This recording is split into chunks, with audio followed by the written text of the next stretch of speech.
Hey there, and welcome to a brand new original story from my channel, Incredible Stories. Today, we're stepping into Mary's world.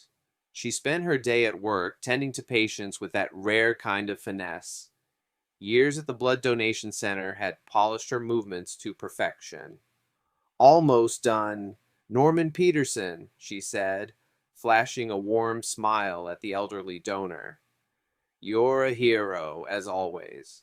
3 vials, and you didn't even flinch. The man chuckled. Mary, what's there to it? I'm used to it. He paused, his voice softening. Just hope my blood helps someone out there. It will, Mary replied confidently, pressing a bandage onto his arm. Her job filled her with a simple, pure satisfaction, helping others, earning their gratitude, feeling needed. But the walk home, that was different. Her thoughts drifted to Stevie, her 7-year-old son. She pictured him proudly showing off his latest drawings or demanding a game of knights and princesses. A smile tugged at her lips. Then a thought of her husband Evan snuffed out the warmth. Once she'd rush home to him, eager for their evening coffee, their chats about the day, his quiet presence. Now, a knot of anxiety tightened in her throat. Mom Stevie barreled into her like a tornado, nearly knocking her over. Look, I drew a spaceship and a dinosaur. Mary's face lit up. Exhaustion melted away. Wow, kiddo, let's go check 'em out. They ate dinner, just the two of them. Stevie chattered about school, his friends, and how he almost caught a butterfly. Mary nodded, piling more salad onto his plate. Then out of nowhere, he stopped poking at his food and looked up. Is Dad coming home late again? She froze for a second. Yeah, buddy. Dad's super busy at work. Important stuff. Stevie's eyes sparkled. When he gets home, I want to show him my spaceship. Maybe in the morning, Mary suggested, forcing a cheerful tone. He'll be back when you're asleep, but first thing tomorrow, you can show him. Inside, her heart clenched. Another night, the same weight, the same helplessness. She tucked Stevie into bed, read him a story, and lingered by his side until his breathing grew steady and deep. The apartment's silence, once cozy, now pressed down on her. She tidied the kitchen, turned on the TV for background noise, but couldn't focus.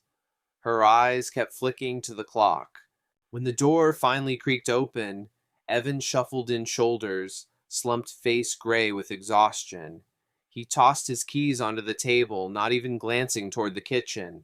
Evan, Mary called softly, stepping toward him. Hey, he mumbled, peeling off his jacket. His voice was flat, distant. I saved you some dinner. Want me to heat it up? She offered. Nah, just want to sleep. He headed for the bathroom. Evan, wait, she said, unable to hold back. She stepped in front of him, gently touching his arm. What's going on? You're so late again, and you look drained. He yanked his arm away. His eyes, finally meeting hers, were dark, almost empty. Leave me alone, Mary. I'm tired. It's work, okay? Why the stupid questions? His voice dripped with irritation. But you're a driver. She pressed her voice, trembling. Why are you out so late every day? And why is your job suddenly about chasing down debts? That's not your role. You're not a collector. The words spilled out, weeks of gnawing worry finally breaking free. Evan worked as a driver for a bank, transporting money, valuables, and documents. But lately his duties had shifted into something murky, something that scared her. His face darkened, a flash of something cold, almost hostile in his eyes. Why are you on my case? I told you the boss says do it, so I do it. What choice do I have? He threw his hands up. Evan, this doesn't feel right, she whispered. You don't get it. He snapped, his voice rising before he caught himself glancing toward Stevie's room. He lowered it to a harsh whisper. Stay out of my business. I don't have the energy for your suspicions. He brushed past her, storming to the bathroom. The door slammed shut. Mary stood frozen in the hallway, the sound of running water mocking her. His words echoed in her mind, cold alien. The harmony she'd once cherished crumbled like brittle plaster. What was he hiding? What were these addresses, these demands? Fear for him, for their family, gripped her heart like ice. Happiness so solid just months ago now teetered on the edge of the unknown. And she stood there, powerless, listening to the water hiss behind the wall. The next morning started with a phone call. The screen flashed Teresa Franklin. Mary sighed. Her mother-in-law? Mary. Good morning. The voice was steady, with that teacherly tone that didn't ask it stated. I hope Stevie hasn't forgotten he's coming to Grandma's for lunch on Saturday. And make sure he reviews his times tables 2 and 3. He was shaky last time. Hello, Mary said instinctively, straightening as if facing a stern principal. Of course, we haven't forgotten. How are you feeling? Fine, thank you. Blood pressure's acting up, but that's just age. The main thing is you and Evan keep an eye on Stevie. He needs more focus on his studies. Teresa continued, ever the educator. Mary sighed. Teresa, a retired teacher with 40 years in the classroom, saw the world through a lens of lesson plans. Stevie, Mary, even grown-up Evan. They were all perpetual students in her eyes, always falling short. But beneath the lectures was genuine care, and Mary had learned to tune out most of the nagging. After all, Teresa adored her grandson and was always ready to help. That was enough. We'll do our best, Teresa Mary replied diplomatically. By the way, have you decided how you're celebrating your big birthday? Need help planning? Oh, no, fancy restaurants or fuss, Teresa said, brushing it off. Just at home. Simple. As long as everyone's there. Evan, though, talked to him. He's always at that job of his. The call ended with her usual reminders about Stevie's vitamins and bedtime routine. Mary set the phone down, feeling the familiar mix of mild annoyance and warmth. That evening, after a tense, silent dinner, Mary overheard odd noises from the living room while tucking Stevie in. Evan was rifling through papers at the table. When she stepped out, he looked up, and for once his eyes weren't dull with fatigue. There was a spark excitement even. Mary, listen, Mom's turning 65 soon. Big deal, right? Yeah, she said, surprised he'd brought it up first. I was thinking her basement under the stairs. It's a mess, damp, moldy, stuffed with junk. She keeps her canning jars and old clothes down there, but there's no space. It's not right. He gestured animatedly. Mary nodded. The basement was Teresa's eternal headache, but Evan usually shrugged off her complaints. So I want to give her a real gift, he continued. Not just a cake or flowers, a full basement reno, paint the walls, fix the floor, make it dry clean, a proper place for her stuff. Mary froze, stunned. This wasn't like Evan, not the Evan who'd been distant, moody, and dismissive of his mom's little household issues. Where was this sudden generosity coming from? Why now? A Reno, she echoed, trying to mask her confusion. That's not cheap, you sure? It's not a big deal, he said, waving a hand, though there was a nervous edge to the gesture. Not like we're building a mansion. I know some guys who'll do it for a good price. I've already figured it out. He finally met her eyes, and there was a stubborn determination in his gaze. Okay, if you want to make your mom happy, why not? Mary said, still thrown off. Teresa was over the moon. She even reconsidered her no-fuss stance on her birthday, now toying with the idea of a big party. Finally, she exclaimed, her usually stern face breaking into a beaming smile. I've been waiting years for this honest-to-goodness. Mary smiled back, pouring her mother-in-law more tea. The joy was genuine, but deep down a nagging unease stirred. Her eyes flicked to Evan. He sat across from them, stirring sugar into his mug, his face taut like he was solving a math problem. Mom, Evan said at last, looking up. His voice was tired but firm. A party's great, but let's not rush. The Reno's not done. The basement's full of concrete dust wires hanging everywhere. What kind of celebration is that? Let's finish it first, then plan the fun. Teresa's lips pursed, and she slapped a hand on the table, disappointed. Evan, come on, that's nonsense, she said, waving him off. The Reno's one thing, but my birthday's coming up. People will come. They'll be happy for us. The basement won't bother anyone. Mary helped Teresa clear the table, mulling over Evan's words. He talked about the Reno, but something felt off. He'd been guarding that basement like it held state secrets, not just plumbing. Curiosity laced with dread pulled her toward that door. When Teresa settled in the living room to watch her show, Mary crept to the basement and pressed her ear to the cool wood.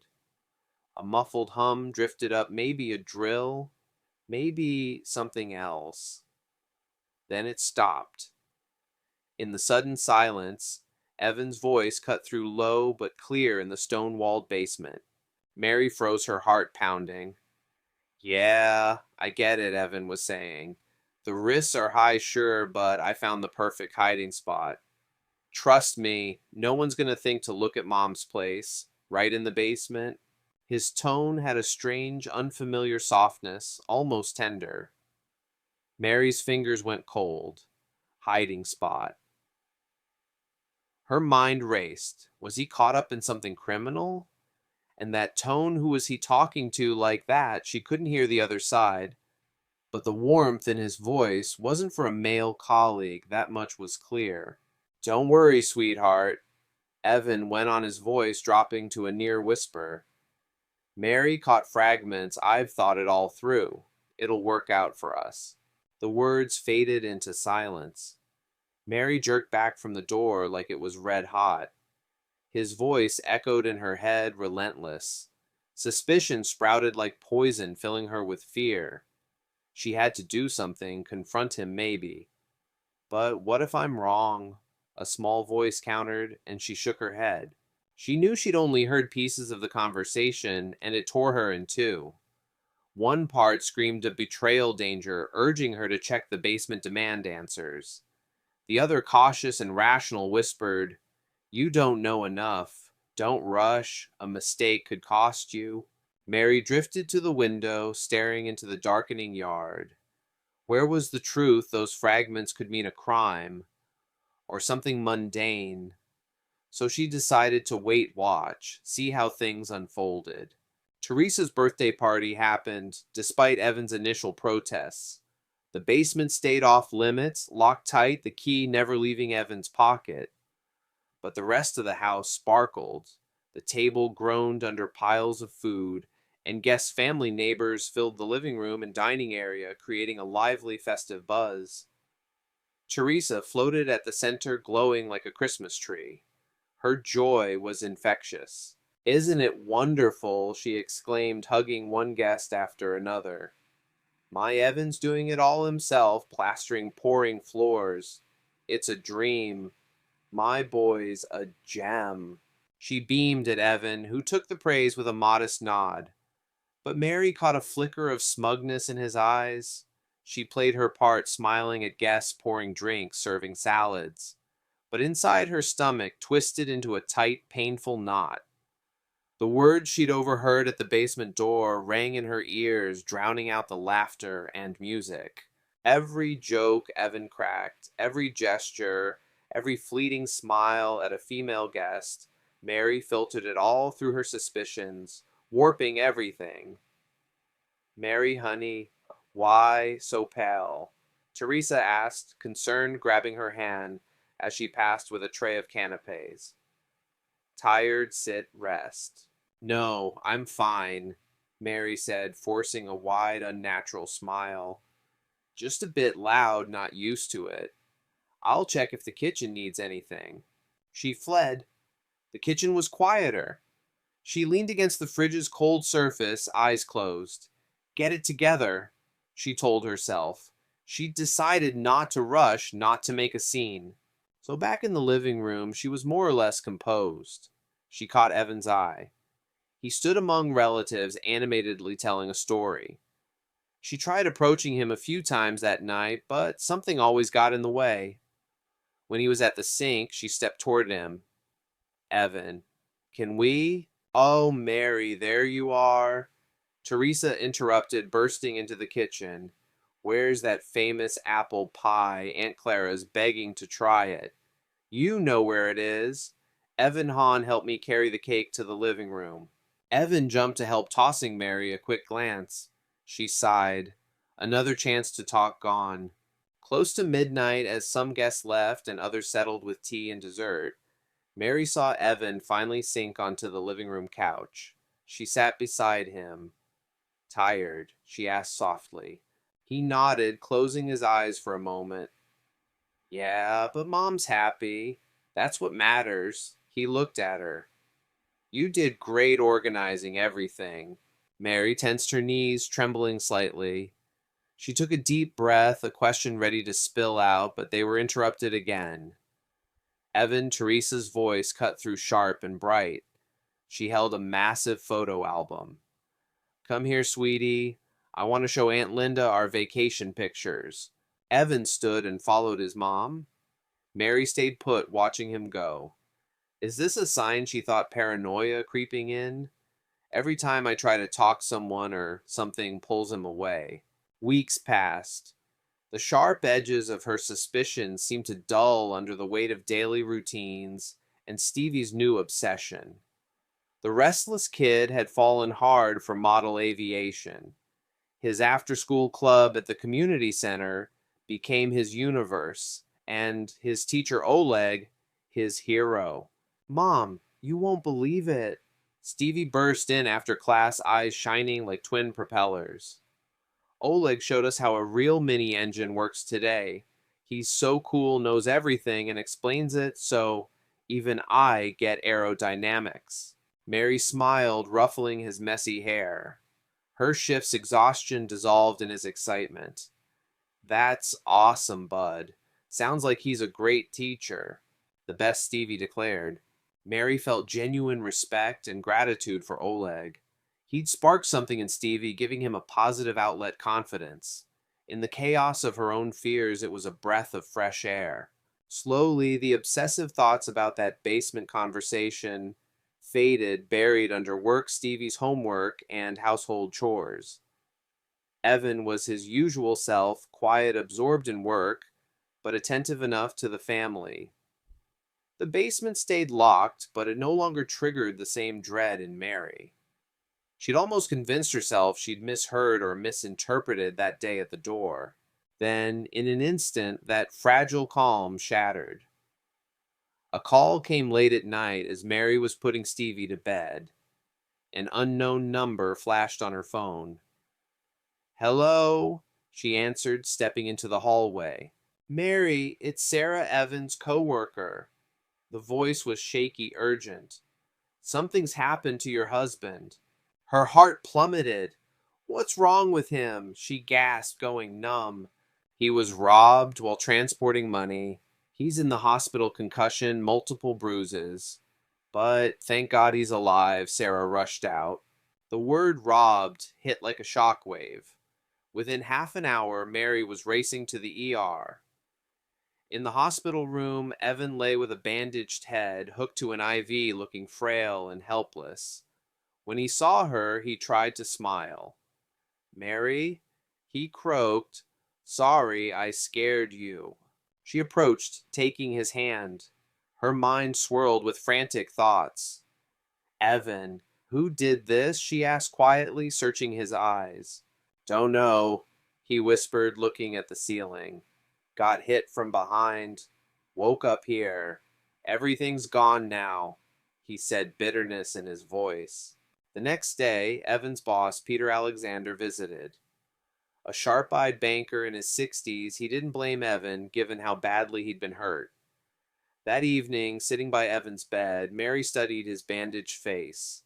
A worm of doubt still wriggled deep inside, but his weakness, his pain, it all felt so real. She squeezed his hand again. I have to trust him.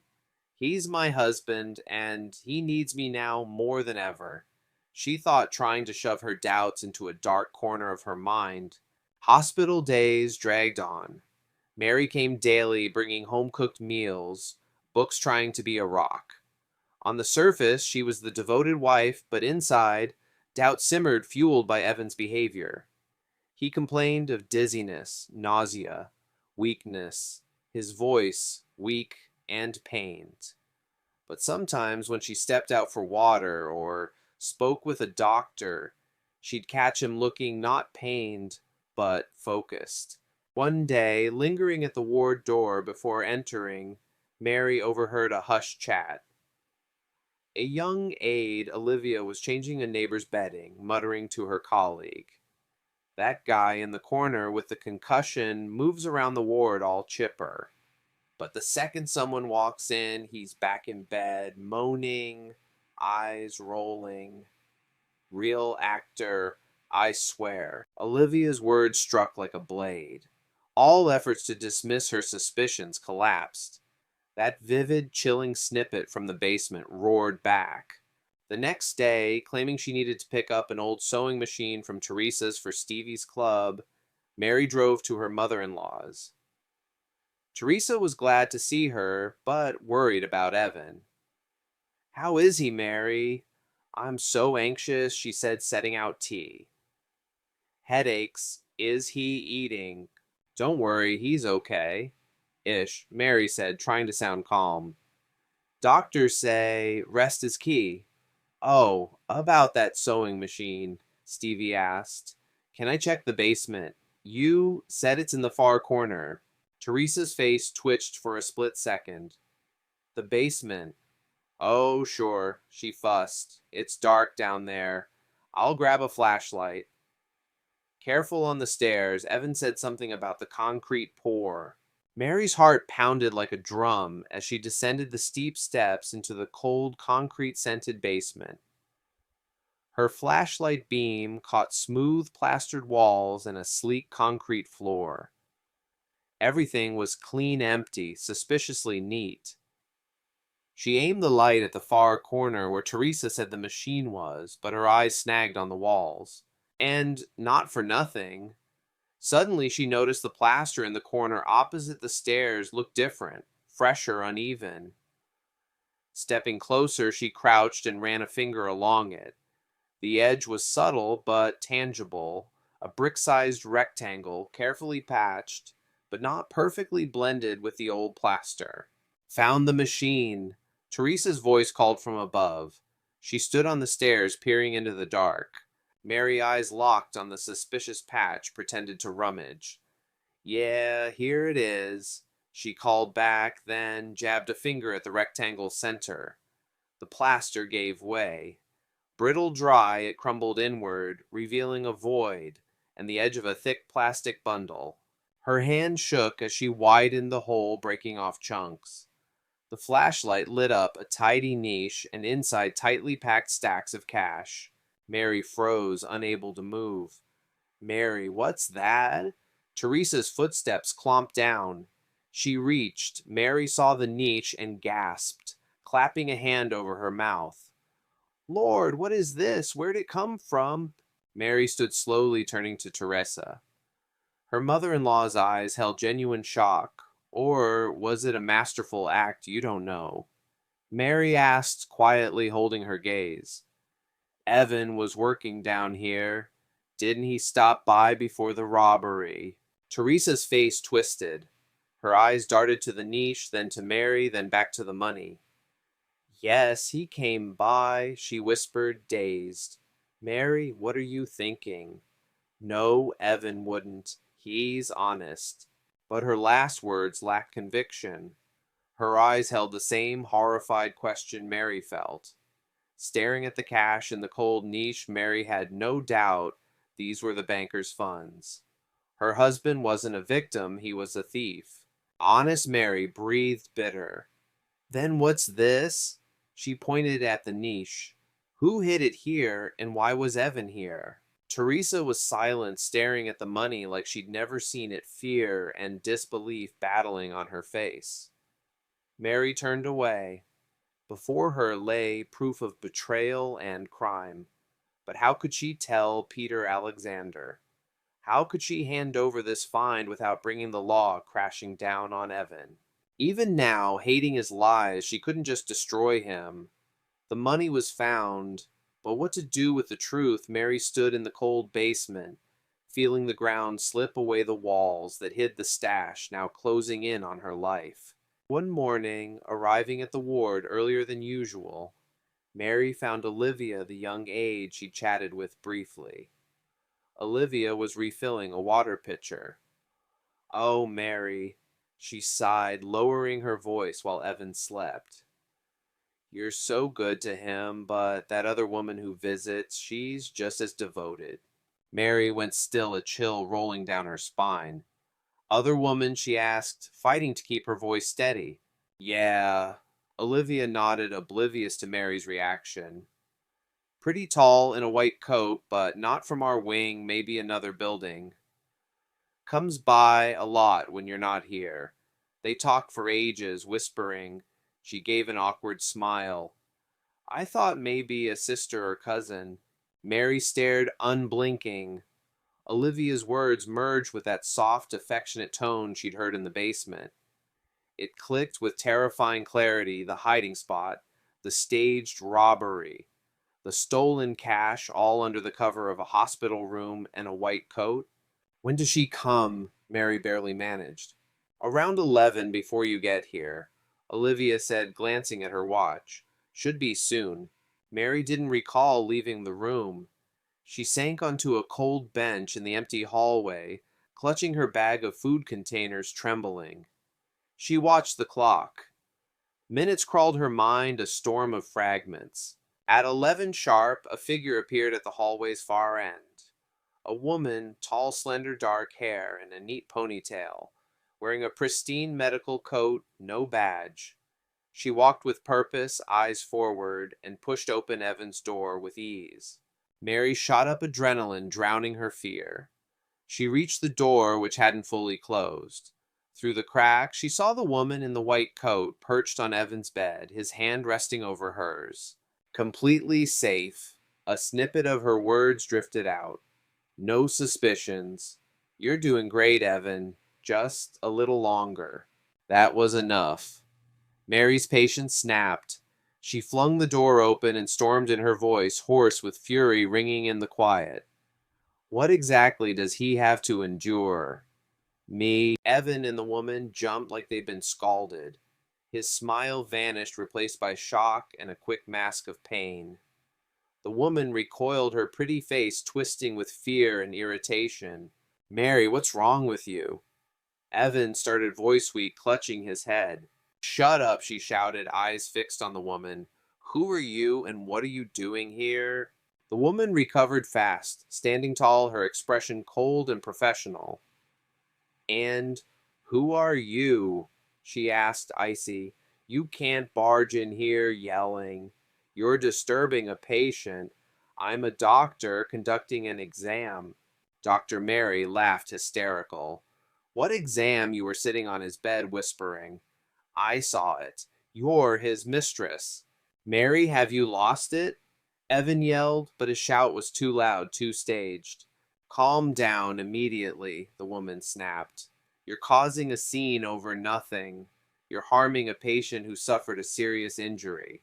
"Injury?" Mary choked on angry tears. "He's faking it, and you're in on it." A nurse and orderly burst in. The woman in the white coat pointed at Mary. "She's causing a disturbance, insulting me and the patient, disrupting treatment. She's unhinged. Remove her and call security if needed," she ordered. "You need to leave," the orderly said, grabbing Mary's arm.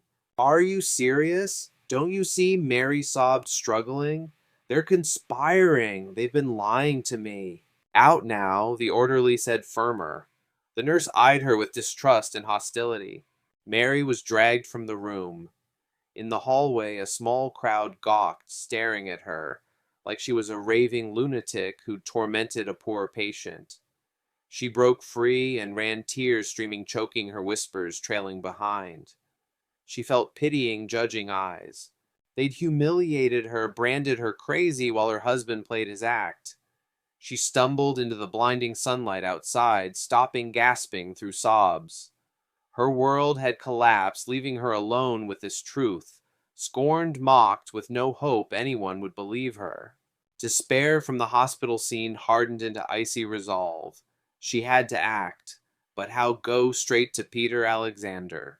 She was about to call the banker when she felt eyes on her. Near her building's entrance stood a stranger, lean in a dark coat, face forgettable. Mary, he asked, voice quiet but firm. Can we talk? Who are you? She asked, clutching her bag wary. Name's Marcus. I work for Grayson. He paused, gauging her. We know your husband's not clean in this robbery business. Mary went cold. What do you want? Cooperation. He smiled, but it was more like a sneer. You know where the money is. Let's be smart. Show me the stash, we split it 50-50 and tell the boss it's gone. Trust me that cash could buy you a new life free of liars and thieves. The offer hung there, vile yet tempting. Half the stolen money. Silence. Mary looked at this cynical man, nausea rising. You're asking me to be an accomplice, she whispered. No. If I show anyone the stash, it'll be Peter Alexander himself. Only him. Marcus's smile vanished, his eyes glinting coldly. Very unwise, Mary. Very, he said, his tone menacing. He turned and left, leaving her heart hammering. The next day, as Stevie headed to his aviation club, Mary stepped onto the balcony. She saw him striding down the sidewalk, was about to wave, then froze. A shadow slipped from an alley, Marcus moving fast, purposefully toward her son. Mary screamed, bolting for the door, but it was too late. Marcus reached Stevie, hand on his shoulder, saying something, trying to steer him toward a parked car. Stevie struggled, his scared cry reaching Mary. She raced down the stairs, sobbing, knowing she wouldn't make it. Then a miracle. The community center's door flew open, and Oleg stepped out. He sized up the scene in a heartbeat, a frightened kid, a stranger pulling him away. His usual warmth vanished instantly. His shoulders squared, his gaze sharp as a blade. Step away from the kid, Oleg's voice rang out low, calm, but commanding, leaving no room for argument. Now. Marcus tried to speak, but Oleg was already there. His movements were swift, precise, not a teacher's, but a fighter's. A single practice grab at Marcus's wrist, and the man howled, doubling over. Oleg positioned himself between Marcus and Stevie, who ran to him crying. Leave, Oleg said, locking eyes with Marcus, his stare icy, promising trouble. And don't ever come near my students again. Marcus, clutching his wrist, glared with hatred at Oleg, then at Mary, who'd reached Stevie and pulled him close. Realizing he'd lost, he spat and hurried to his car. Mom, he said you sent him to get me. Stevie sobbed. It's okay, buddy. It's okay, Mary whispered, holding him tight, then looked up at Oleg. He was back to his usual self, kind, slightly shy. Only a faint sweat on his temples betrayed the tension. Thank you so much, Mary breathed. How'd you handle him like that? Oleg waved it off. Old army habits. Served in the paratroopers, taught hand-to-hand combat. Protecting the vulnerable, it's what any decent person does. Main thing is Stevie's safe. An hour later, Mary sat in Peter Alexander's plush office, pale, terrified, but composed. She laid it all out, the overheard basement talk, the faked robbery, the stash in Teresa's basement. Grayson listened in silence, his face stone. When she finished, he studied her for a long moment. "You're sure about this stash? You saw the money?" he asked, his voice, stern eyes piercing. "2 weeks ago," Mary stammered. "I didn't take it then, didn't know what to do, but it was there." He stood. "All right, we're going now." He hit a button on his phone. "John, get in here, arrange a car." The drive to Teresa's was heavy with silence. Teresa opened the door, saw Mary with a stranger, and paled. She peppered them with questions, but Mary just waved her off and led Peter to the basement. Downstairs, she pointed to the patched rectangle in the wall. "Right here." One of Peter's men pulled out a drill. The tool's roar filled the basement dust, swirling. In minutes, the thin plaster layer was gone, revealing a neat niche just like Mary had seen. But empty. She stared, disbelieving. "No, this can't be. It was here I saw it." She lunged forward, shoving her hand into the niche, feeling cold, smooth walls. Nothing. Just concrete dust and the smell of ruin. Peter stepped up, peering into the void. His face was unreadable. He turned to her, his eyes not angry, but worse, coldly disappointed. "Where's the money?" "They were here, I swear." Mary's voice shook. "Someone took them." Her gaze darted to Teresa, pale as a sheet on the stairs. "Was anyone else here?" Teresa wrung her hands nervously. Peter's cold eyes slid to Teresa, then back to Mary. "Empty," he said, turning to his men. "Let's go. Nothing more to do here." Mary stood in the basement, watching them leave, then stared at the gaping niche and Teresa's frightened face. The money was gone. She was left branded a hysterical liar, casting doubt on her husband and betraying the banker's trust. The concrete's chill seeped through her shoes into her core. Teresa stood on the bottom step, pale hands trembling. She looked at Mary not with fear or pity, but something unreadable. "Teresa," Mary whispered, seeking a shred of support. Teresa looked away sharply, as if burned, clutching her chest. "I don't know anything," she said, her voice unnaturally high, almost shrill. Evan was discharged 3 days later with an official diagnosis: moderate concussion. The paperwork was flawless, signed by his doctor, Paula S. Mitchell. Mary learned the name from chatty Olivia. Evan didn't come home alone. Paula was with him, no longer in a white coat, but a sleek business suit carrying his bag. Her hand rested on his arm, not a doctor's touch, but intimate. "Mary, I think you get it." Evan began, his tone icy. "Paula and I are together. I'm filing for divorce." Mary stood in the living room, the room spinning. She glared at them with contempt, at Evan, who'd betrayed their family, and Paula radiating smug satisfaction. "Your concussion seems to have cleared up nicely," Mary said, "especially with such attentive medical care." Paula raised an eyebrow. "Evan still needs monitoring and rest," she said, her voice smooth, professional, like stating facts. "Stress is absolutely off limits. I hope we can settle this civilly, no scenes." "Get out, both of you," Mary hissed, "before I call the cops." Her bitter smirk was sharp. "Though I bet your girlfriend could pull a police report out of thin air, too." Evan's face hardened. "Don't make me sue you for defamation and irrational behavior." He took Paula's hand. "We'll get my things later when you're calmer." Mary was left alone in the empty apartment, every object a reminder of betrayal. The only light in this darkness was Stevie. She went to the community center to thank Oleg again for saving her son, and found him in the workshop surrounded by kids. "Hey," Mary, Oleg said, smiling, setting aside a tiny winged propeller. Stevie was a star today, built the landing gear almost solo. They stepped into the hallway, leaving the kids gluing models. Mary thanked him again, her voice shaky. Oleg listened, his usual warmth giving way to serious understanding. "No need," he said softly. "But if you need help or just want to talk, I'm here. Stevie's a great kid, and you—" He hesitated, a touch shy. "You're incredibly strong. Don't give up." There was no pity in his words or eyes, just sincere, warm human connection. Mary felt a lump in her throat. After months of lies, betrayal, distrust, and loneliness, his words were a lifeline. She nodded, unable to speak, and a quiet but powerful understanding hung between them, a fragile thread of trust in the pitch black of her life. Meanwhile, in his office, Grayson pored over Evan's file.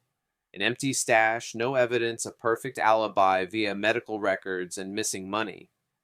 His face was stone, but his eyes burned with cold, relentless fire. He had no doubt Evan stole the cash. Soon he learned of Marcus's rogue actions, threatening Mary, trying to steal the money, and worst, attempting to kidnap Stevie. The meeting in Grayson's office was brief. Marcus left under security escort, pale as death. His career in this city was over. Mary, hearing this, felt only fleeting relief. One threat was gone, but Evan and Paula remained unscathed, seemingly triumphant. Then came news of Teresa. She'd taken ill. At first they thought stress from the basement saga and her son's divorce, but the local hospital gave a grim diagnosis, a serious heart condition, needing urgent surgery at a private clinic. The cost was astronomical. The news caught Mary off guard. Resentment toward Teresa, who'd seen the money and played dumb, still simmered. She'd been part of the lie shielding her thief son. Yet she was Stevie's grandma. Duty and respect for their shared past won out. Mary couldn't let her die alone in poverty. She visited Teresa in a modest hospital room. The sight was jarring. The once vibrant, if prickly woman was gone. Mary Teresa whispered, barely moving her lips. "You came." Mary silently set a bag of fruit on the nightstand and sat by the bed. The room's silence was heavy, broken only by Teresa's raspy breathing and distant hospital sounds. "How are you feeling?" Mary asked. "Bad, dear Teresa," said, tears in her eyes. "I can't afford the surgery." Mary watched her old questions resurfacing. "Didn't you have savings?" she asked carefully, holding Teresa's gaze. "And Evan could help." "He's got money now." The last words carried bitterness. Teresa's face crumpled. She turned to the wall, but Mary saw her shoulders shake with silent sobs. "Evan." She choked out his name, a stifled moan. "He won't do anything for me." Mary listened, stunned. She knew Evan was low, but abandoning his dying mother, that was too much even for him. "The money," Teresa whispered, grabbing Mary's hand with icy fingers. "Mary, forgive me, you old fool." She sobbed openly. "I saw the money in the basement, saw Evan hiding it. He came back later when you weren't there, and I lied." Mary went still. She'd suspected it, but everyone had made her feel like a fool. "Then you found the stash," Teresa continued, sniffling. "And I was scared not for me, for my messed up son. As soon as you left, I called him, warned him. He showed up an hour later and took every cent." Her confession poured out raw with regret and self-loathing. Broken by illness and her son's betrayal, Teresa finally dropped the facade. She admitted her role in covering for Evan, choosing her criminal son over truth and her daughter-in-law. Now it seemed she paid the price, not just with sickness, but with utter loneliness, and the realization her sacrifice was for nothing. Her son was a monster who, seeing her struggle, left her penniless and jetted off with his mistress. Mary couldn't hold it in anymore. She turned to the one person she trusted, Oleg. He listened in his workshop, the air thick with glue and wood. His face was serious, his eyes attentive. When Mary finished, he nodded firmly. "I'm coming with you," he said, hearing she was going back to the banker. In Grayson's office, a heavy silence fell, as Mary, bolstered by Oleg's presence, recounted Teresa's story word for word. Peter Alexander didn't interrupt. He sat staring at a spot on his polished desk, fingers tapping slowly. When she finished, he looked up. His eyes held no doubt, only cold, steely resolve and a hint of a hunter's satisfaction. "Thank you," he said gravely. "You've confirmed my suspicions." "What happens now?" Mary asked, catching a spark in his eyes. "Don't worry," Grayson said with a grim smile. "That's my job now." Meanwhile, Evan and Paula celebrated their win in an upscale restaurant. Evan wore a flawless suit, Paula a dress that sparkled like her pricey earrings. They clinked glasses of fancy champagne, their laughter loud, carefree, and brazen drawing stares.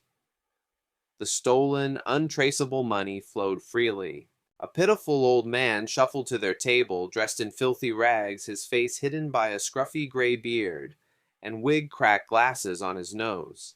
He extended a trembling hand with a cardboard cup. "Kind folks," he rasped, voice broken. "Spare something to eat. Haven't eaten in 3 days." Evan grimaced, leaning back while Paula eyed the man with cold disdain. "Get lost," Evan snapped. "Can't you see people are relaxing? Want me to call security?" "Please, sir," the man persisted, shaking his cup. "Just a penny." Evan's irritation flared into anger. His face twisted with arrogance and cruel mockery. He reached into his jacket, pulled out a thick wad of crisp stolen bills, and peeled off the largest one not to give, but to fling it at the man's face. "Here, you worthless scrap, take it and get out. Don't let me see you again." He laughed loudly as the bill hit the rags and fell to the floor. Paula smirked. Onlookers watched uneasy, disapproving. The old man didn't stoop for the money. Instead, he straightened. Slowly, he removed the grimy wig brushed off the fake beard and took off the cracked glasses. Before Evan and Paula stood Grayson. His eyes blazed. "Worthless, you say?" His voice, clear, commanding, and chillingly familiar, boomed through the hushed restaurant. Funny self-assessment for someone who abandons his dying mother without a dime while throwing around money stolen from his boss. Shock left Evan speechless, his shoulders slumping. He mumbled, avoiding Grayson's gaze. "It's not what it looks like," he tried. "Just a filthy thief," Grayson finished for him. Grayson had no interest in dragging out the show for the restaurant crowd. He signaled his man, who grabbed Evan under the arms and hauled him out, ignoring Paula's shrieks. The banker was set on justice, reclaiming his money, punishing the traitor. The court, armed with not just circumstantial evidence, but ironclad proof of Evan's guilt, handed down a harsh sentence. Evan went to prison, and Paula lost her medical license, sentenced for complicity. Some of the missing money was seized and returned to Grayson. Teresa, after heart surgery at a top clinic, was slowly recovering. She lived alone, unable to forgive her son. Now, in rare talks with Mary, when Evan's name came up, her eyes held only bitterness and emptiness. Grayson, having reclaimed his funds and restored justice, tightened security. His bank's entrance was now guarded not by regular watchmen, but elite professionals. Mary got her long-awaited divorce. After the storm of scandals and Evan's fall, a strange calm settled into her life, not emptiness, but peace, free of lies, shady calls, or gripping fear for Stevie. In that quiet, a warm, steady presence grew clearer Oleg. Their bond didn't ignite in a blaze of passion. It glowed like a reliable fire on a cold night, slow not flaring, but warm sustaining. Oleg didn't make grand gestures or promises. His care was subtle, practical. One evening, when Stevie stayed late at a friend's, Oleg walked Mary home. At her building's entrance, she stopped staring into the dark. "I'm scared," she admitted. Scared to trust again. He didn't cut her off or promise it'd all be fine. He just took her cold hand in his strong, work-roughened ones. "Fear's normal," he whispered, "but you're not alone now. No miracles, but I'll always be here." Their first date was simple, a bit awkward, not a fancy restaurant, but a park stroll where his students flew their models. They talked about Stevie work, silly life moments. Mary laughed, and the sound free of bitterness surprised her.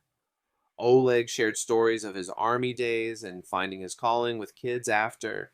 You know what struck me about you from the start? He asked, pausing by a pond. My knack for landing in awful messes, Mary said with a sad smile. No, he said, shaking his head. Your strength. Everyone betrayed you, your husband, your mother in law. The banker didn't believe you. Yet you didn't break. You fought even when it felt like the world was against you. That's rare. Love didn't take long to bloom. It happened one evening after Stevie's new model aced its test flight. Stevie crashed happy and exhausted, and Mary and Oleg sat in the kitchen sipping tea. She looked at Oleg, his calm, slightly tired face, his strong, reliable hands on the table. Oleg, she started, voice trembling. Thank you for everything. I don't know how to say it right, but with you I feel safe, like the storm's past and the sun's out. He met her eyes, his gaze warm with the same feeling, deep tenderness mixed with awe at her resilience. He leaned closer, hugging her gently like something fragile and precious. Mary, I'm not great with words, he said, but you and Stevie, you're the most important thing I've got. My family. I love you. 2 months later, they married. Grayson gifted them a trip for 3 as a wedding present. If you love this story, please hit that thumbs up button. It's just one click for you, but it means the world to me. Thanks.